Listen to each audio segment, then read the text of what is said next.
Hello, everyone, and welcome to our session. Today we have Tatiana Nicotina joining us. She will be speaking about the political landscape of a transgender student athlete community. Over to you, Tatiana.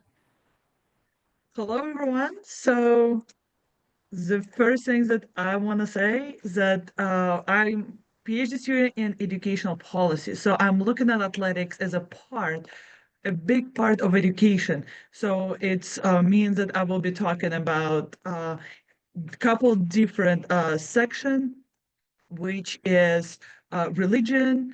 So the first I'm going to define all my concepts, and after that I'm going to be talking through gender, sex, and identity in areas such culture, religion, and government, education, and sport, because I do believe they all influence each other. They're all bringing those parts together, and we cannot completely separate one from another. So the first, I want to define sex. When I was started looking up at definitions, I was looking at the sex as biological category. Whatever gender is a cultural shaped expression of sex differences. Well, when I was looking at male and female, the two different things pop up. The first is biological perspective, which identify through the biological differences, which we all have. On the other side, I was looking at gender identity, which includes self-perception. So how do we view them? What is how we define ourselves within those concepts? And I was also looking at identity and the fact of being who is or what person or thing is. So how we identify ourselves, it's go closer to male and female if we're looking at binary category, or it could be more open through the different categories. So when I also look at transsexuality, because I was trying to understand what it is and how the other people define it, more often than not, it refers to transgender person who physical characteristic has been changed through the surgery or hormone aligned with a gender identity. So the first thing that we get is a gender identity when somebody considers their own gender is different than what they was assigned. This brings us to the previous topic. Yes, we have a biological genders that we've been assigned at the birth, but we also have our own identity. How do we view ourselves? How's it working within our own perception and perspective? And so the key terms that are going to be used, because I know I just wrote you quite a bit of definition. So in my research, I use the sex as a biological category assigned pre-birth. So that's quite simple. I use the gender as a two sex, especially when we're talking about social and cultural differences, as well as sport. Yes, it's gender can maybe not assign as a biological category, but it's also including those differences influence perspective. So, and gender identification is pure construct of their own of person own identity that different from sex and that align with the birth. Could potentially be different than sex aligned with the birth. So the first thing that I want to talk is cultural identity, and one of the really helpful papers that I found was by Caitlin Reynolds, which she explored a lot about how the cultural view on the sex or gender is actually influence the norm of society. So one of the first things that she is discussed is the gender through the social expectation of masculine and feminine. So when we meet somebody, when we look at the people, we have those perception, which could also be called as stereotypes of how the person should be behave, that how's it going to be working. So we have those expectations. According to social and cultural expectation, people should be dressed, talk, and present themselves in the way they reflect the sex aligned by birth more often than not. So, but Caitlin also discussing the really interesting concept when the gender has not been assigned at birth for some cultures. And some cultures may have a ritual where the person can choose a gender, like Nauvoo rituals. So they have a rituals at about 30, at age of 13, that where the person can choose a gender by picking one of the items. She also shared an amazing story about anthropologists who went to see some isolated island, and what he learned that at this island they had more than two sexes. They actually had six different genders. So as a result, anthropologists could not wrap his mind around it, and essentially flee the island and report that this island only had to sex. He did not even touch on a gender or a concept. For us, sometimes it's very hard to see the fluency, to understand how the other culture is actually could be presenting the gender and gender identity and providing a choice for they people. Mm-hmm. So the one of the interesting things that I found during my research is what is actual influence our perception on the sex and gender? Why sometimes it's so binary? So one of the reasons that we potentially could be using only two categories is a religion. It's which religion is a social cultural system that designate behavior, moral, and the practices for particular constructs.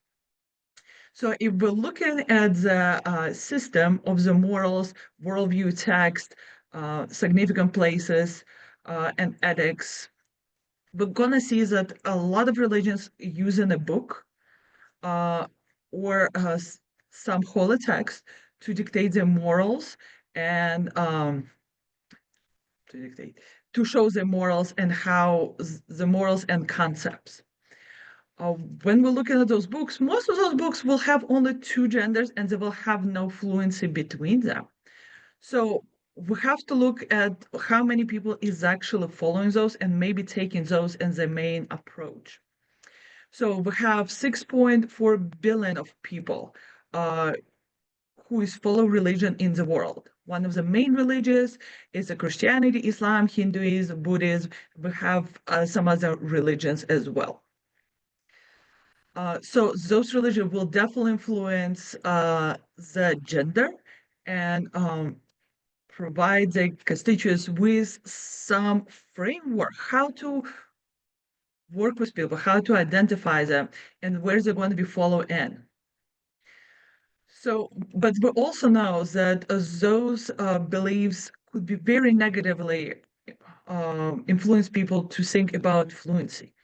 We know right now that gender is a social construct, and somebody could may not be identified as what we see or what them they was born as. So during the religion and being a more set up and have a framework may negatively influence that because you don't accept or you potentially may not accept or may not explore this side of the identity or people. Uh, we also, well, we have a separation in the United States from religion and state, from church and state, but we also can see the huge influence of religion. I know we at November and the next big holiday after Thanksgiving, we're gonna have a Christmas. Christmas essentially is a Christian religion holiday, but we celebrate that as a country. So most of us will have a day off on Christmas, and we'll be moving forward after Christmas when we celebrate it with our home, our families doing the regular things that the Christians will do, which is presents, big meal. Some of us will have potential will have a Christmas tree, even if we're not completely Christian or we're not going. we may potentially identify as a Christian, but we may not be as religious as going to church every day or being actively participating in religion. But that still will be influence our perception on the world around us. So when I was looking at government structure, I found a couple different laws that was definitely influencing how government view gender and sex. So the first thing is that I found is was 14th Amendment, which states that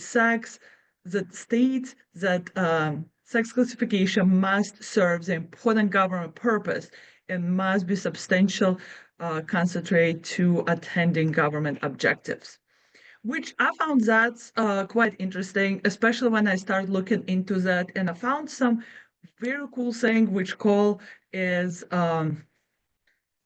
old nations. So that's some laws that actually was done before, and now they been move away because we as a society moved away from that.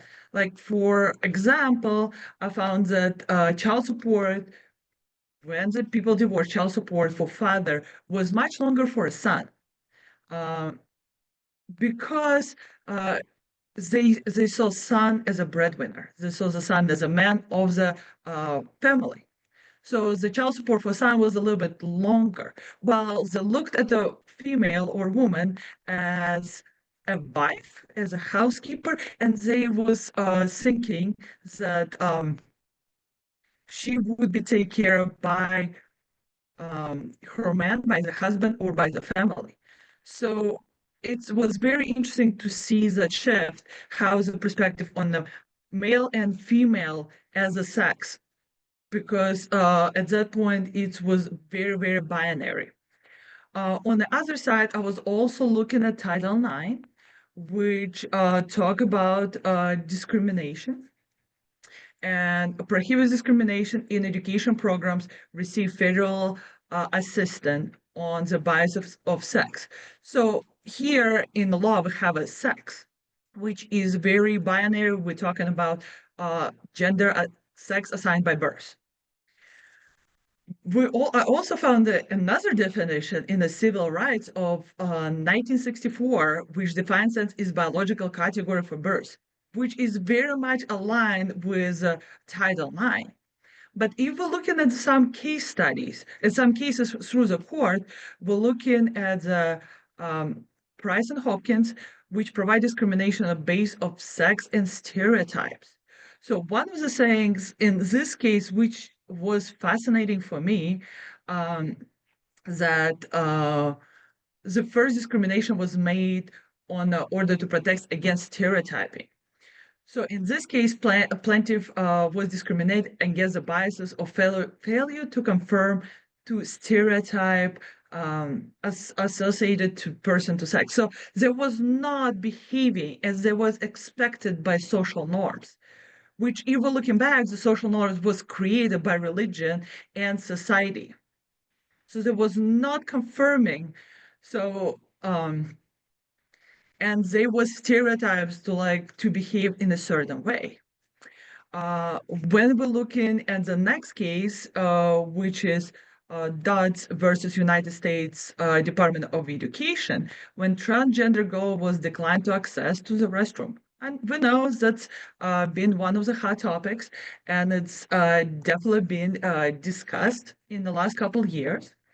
But one of the things that they was looking at is the transgender girl was denied access to the bathroom, to the girls' bathroom, but they also did not have any neutral gender bathroom or any private bathrooms. So essentially, that's a transgender girl who had a shift in her identity could not choose where she's gonna go. She did not have an option. Which, if we're looking at the next case, uh, it's been a lot of cases with restrooms and houses was challenged. Uh, and one of the things was also about the changing room.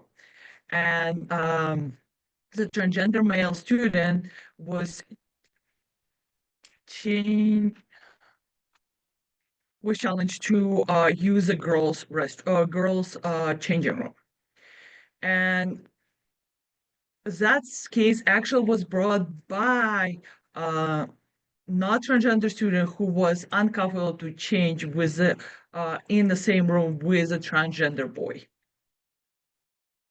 Um, which is very interesting because it's not only on the girl side when they feel the prejudice, but it's also on the male side as well. When we look at the last case, um, it's still going around those private places when we change our clothes, when we go to the restroom. That's been a very hard of those cases, and it's still trying to figure it out or work through how that's going to be organized. When we look at also at government policy, we can see the government start recognizing those particular people who does not align with their identity, whose sex does not align with their identity. We're looking at first is one of the interesting things. It's International Transgender Visibility Day, which actually I have a run date. It was in 2023 uh, by Biden, and one of the things that they try to celebrate inclusion of everybody. So they want to recognize transgender rights and raise awareness about the challenges that transgender students might have within all different aspects of their life. And another thing that I've been looking up at, and it's been, I'm pretty sure stolen Senate. They're still talking about that. Is the Equity Act, which is going to be amendment to 1964 civil rights, which will protect through discrimination based on sexual orientation and gender identity. So as we see that state is slowly moving forward from sex assigned by gender, but we also know that each administration has a way on how those two particular terms will be used. As we saw in some previous slides, it depends how the state want to use them. It depends how the state defines them. So when we're looking at that, another challenges that we see, it's challenges by state. Yes, the federal law may be moving toward that, but they did not create any laws yet. They create visibility days. They acknowledging those transgender people, but we see the states is actually pushing back by creating local laws that shape how students, especially students, I'm talking about more education, will be participating in those particular gender segregated activities. So, and that's definitely all those laws and perception of each state will define how the students work within education. So when we're looking at education, we have a couple different things. We have a transgender community in education, which, as we know, that is not too many people will go officially saying about the changes in gender. Usually they're done behind the curtains. And we have those people in all levels. They're our students, they're our educators, they're our administrations, and also we have some legislators. So one of the challenges is a lack of information and social stereotypes that we just talked about and fear of exposure. How's the other people gonna see me? How's they gonna feel about me? But when I closer look at education system, I found a really interesting concept. So we have four different types of education, of system of education, how we can look at that. The first is a gender stereotype education. That's essentially we're addressing traditional view. What boys should do, what girls should do, what do they need to learn to actually perform within those stereotypes that work within communities. It's a regular one. So we're putting pressure on our young students and also within higher education as well to confirm to they sex. So those biological perspectives. So when we're talking about this education, it means um, the the girls and boys will provide be different education, which will affect how they behave. Currently, most of our schools, most of our country is uh, using gender-free or gender-blind education. During that education, that sex is irrelevant. That everybody receiving identical education. They have a school uniform, they should have a co-ed team sports, they will be having the same teaching methods. Which some research is actually talking that it's still not providing the school equal to everybody, schooling is equal to everybody. Because most of the time, education, which was originally developed for boys, still would be working within that majority. So it still will be targeting more boys and it just will include the girls within. Another type of education is a gender sensitive education, which recognize need for different. They were looking to actually give everybody what they need. So this education could view as a schooling with single sex. So as we remember before, I think we most of us will know that the schools was school for girls and school for boys, and they may have a little bit different curriculum, but they not cross. So the girls does not know as much about boys and what they learn and how this works. And same on the other side, as where we're moving and where we should be moving forward is gender complex education when we allow students to learn from their point of view, to identify what they need and be sensitive to their needs and provide them with materials and aspects to allow them to think on their own and have their own perspective and be able to identify as they are. So, but how does it work? Especially in sport, when we know the sport is quite segregated, we know that usually we have a separation by sex. That is our historical, because originally the sport was for a man, and more of the times the women was not participating or was not allowed to participate, which it which from Greece, when they had the Olympic Games, they had only men participating. Women was not even allowed to watch. Moving forward, we have change. We have a change, which right now the girls can allowed to participate, but we have our own category. We have a separate category, which right now with the gender identity, some of the people will not fit. So what's happening here more often than not, we have a blanket rule, which sports still say segregated, but the students, the transgender female would have to go under hormonal treatment and a surgery or a surgery, depending on the context, to participate with the girl sports, while the girls can participate in a boys sports right away, which is kind of really interesting concept.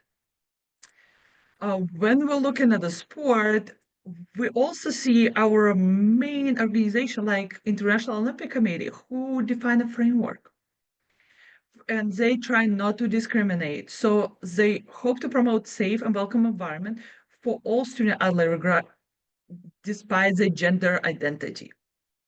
So they create the rules, the blanket rules as well. But what they're also saying is that each um, sport should have its own rules. Because for some sports, the co-ed competition may be acceptable. For other sports, its potential would not, as we saw in our Ride Olympics that they just passed last year.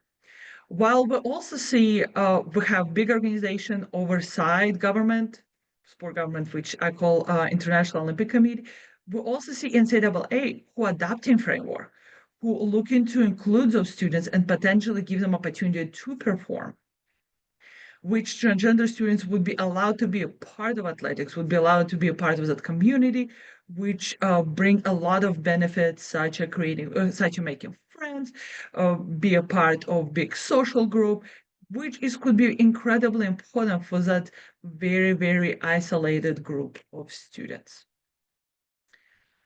The one of the challenges in discrimination with student outlets could be in almost in every level.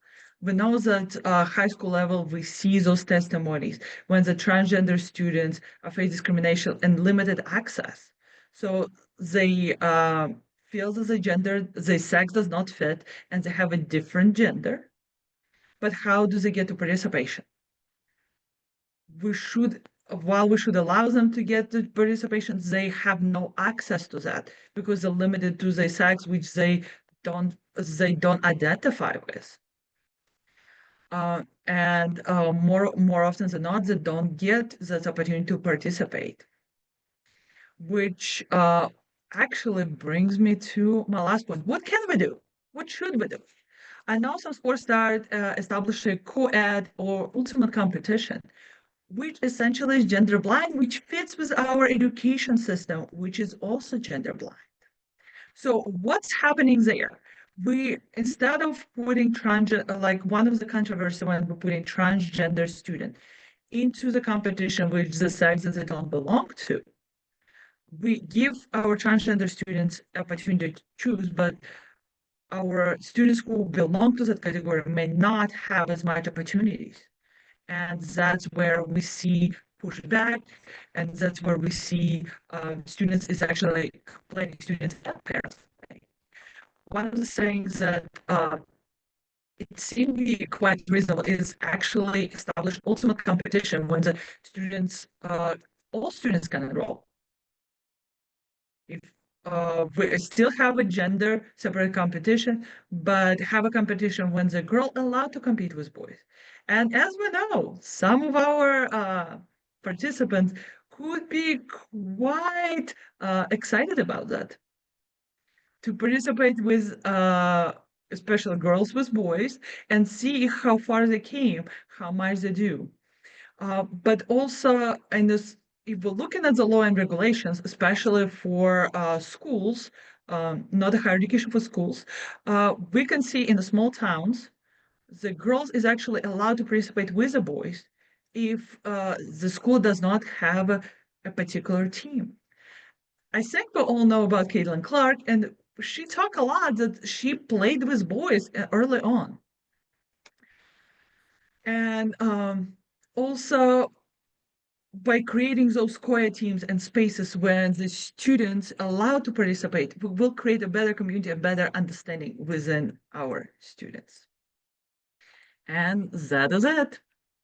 We only have 4.1% of our transgender students. It's not that many. It would be very wonderful to include them in every aspect of our schooling. Thank you, Tatiana. That was a great presentation. Unfortunately, we are out of time, so we do not have time for questions now, but I'm sure that if you have any questions, you can reach out to Tatiana and y'all can discuss at a later point. Thank you. Thank you, Tatiana. Have a good day, everybody.